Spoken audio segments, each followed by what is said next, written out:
വാർത്തകളിലേക്കാണ്. നഷ്ടപ്പെട്ടു പോയ UDF പ്രതാപം വീണ്ടെടുത്ത ആഹ്ലാദത്തിലാണ് പത്തനംതിട്ട ജില്ലയിലെ കോൺഗ്രസ് പ്രവർത്തകർ. റിപ്പോർട്ടിലേക്ക്.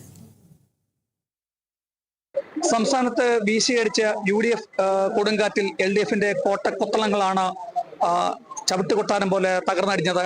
കഴിഞ്ഞ 10 വർഷമായി തുടർഭരണം ആഗ്രഹിച്ചവർക്ക് ചുട്ട മറുപടിയാണ്. അതായത് ഒരു ട്രെൻഡിങ് പോലെയാണ് എല്ലാ പ്രവചനങ്ങളും ശരിവെച്ചുകൊണ്ടാണ് സംസ്ഥാനത്ത് UDF മിന്നുന്ന വിജയം കാഴ്ചവെച്ചത്. ഇതിന് ശരിവെക്കുന്ന തരത്തിലാണ് UDFന്റെ നഷ്ടപ്പെട്ടു പോയ പത്തനംതിട്ട ജില്ലയിലെ പ്രതാപം വീണ്ടെടുക്കാൻ കഴിഞ്ഞിട്ടുള്ളത്. 5 മണ്ഡലങ്ങളിലും UDFന്റെ മേൽക്കൈ നേടിയാണ് എല്ലാ സ്ഥാനാർത്ഥികളും വിജയിച്ചിട്ടുള്ളത്. മണ്ഡലത്തിലെ ഏറ്റവും ശ്രദ്ധേയമായ മത്സരം ഞാനിപ്പോൾ നിൽക്കുന്നത് ആറന്മുളയിലെയും അടൂരിലെയും വോട്ടെണ്ണൽ കേന്ദ്രമായ ചെന്നിർക്കരയിലാണ് ഞാനിപ്പോൾ നിൽക്കുന്നത്. അവിടെ ഐതിഹാസികമായ വിജയമാണ് അഡ്വക്കേറ്റ് അബിൻ വർക്കി കോടിയാട്ട് നടത്തിയിട്ടുള്ളത്.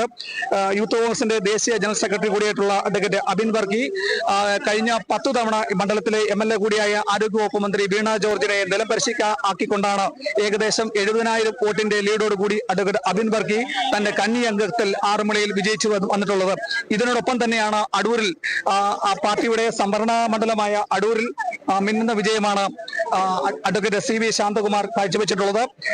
നിലവിലെ അത് കഴിഞ്ഞ 15 വർഷമായി CPയുടെ സംവരണ നേതൃത്വത്തിൽ ഭരണം മുന്നോട്ട് നടക്കുന്ന അവിടെ പാർട്ടിക്ക് കനത്ത മറുപടി നൽകിക്കൊണ്ടാണ് UDFന്റെ അഡ്വക്കേറ്റ് CV ശാന്തകുമാർ അടൂരിൽ സംവരണ മണ്ഡലത്തിൽ ജയിച്ചിട്ടുള്ളത്.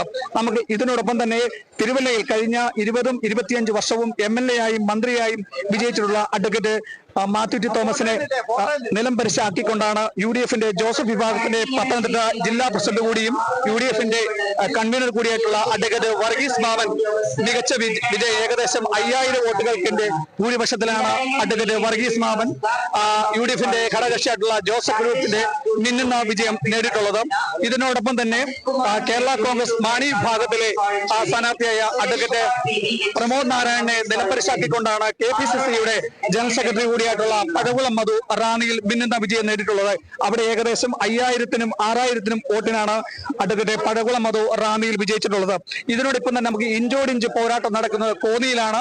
കോന്നിയിൽ നിലവിലെ MLAയും കൂടി CPMന്റെ സ്ഥാനാർത്ഥി കൂടിയായിട്ടുള്ള അഡ്വക്കേറ്റ് ജനീഷ് കുമാറും പാർട്ടിയുടെ ജില്ലാ പ്രസിഡന്റ് കൂടിയ പ്രൊഫസർ സതീഷ് കൊച്ചുപറമ്പിലും ഏകദേശം ഇഞ്ചോടിഞ്ച് പോരാട്ടമാണ്. നമുക്കിപ്പോൾ അറിയാൻ കഴിയുന്നത് പ്രൊഫസർ സതീഷ് കൊച്ചുപറമ്പിൽ ഏകദേശം ലീഡ് ചെയ്യുകയാണ്. അങ്ങനെ നമുക്ക് അവസാന ചിത്രം ലഭ്യമാകുമ്പോൾ പത്തനംതിട്ടയിൽ നഷ്ടപ്പെട്ടു പോയ UDFന്റെ പ്രതാപം തിരിച്ചു പിടിച്ചു എന്നുള്ള ആഹ്ലാദത്തിലാണ് നമുക്ക് ചുറ്റും കാണുന്ന ഈ പ്രവർത്തനം. നമുക്ക് ഇവരോടൊപ്പം തന്നെ നമുക്ക് നേരിട്ട് ചോദിക്കാം, എങ്ങനെയാണ് ഇതിനെ കാണുന്നത്?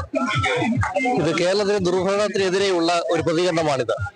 കേരളത്തിൽ ഈ കഴിഞ്ഞ 10 വർഷക്കാലമായി കേരള ജനതയെ വഞ്ചിച്ച പിണറായി സർക്കാരിനെതിരെയുള്ള ഒരു വിധിയാണ് ഈ വിധിയെടുത്ത്. പത്തനംതിട്ട ജില്ല 5 നിയോജകമണ്ഡലം LDFിലായിരുന്നു. ഈ പ്രാവശ്യം 5 നിയോജകം തിരിച്ചു പിടിച്ചത് ജനത്തിന്റെ പ്രതികാരത്തിന്റെ വകയായിട്ടാണ് ഞങ്ങൾ കാണുന്നത്. 10 വർഷം അധികാരമില്ലാതിരുന്നു.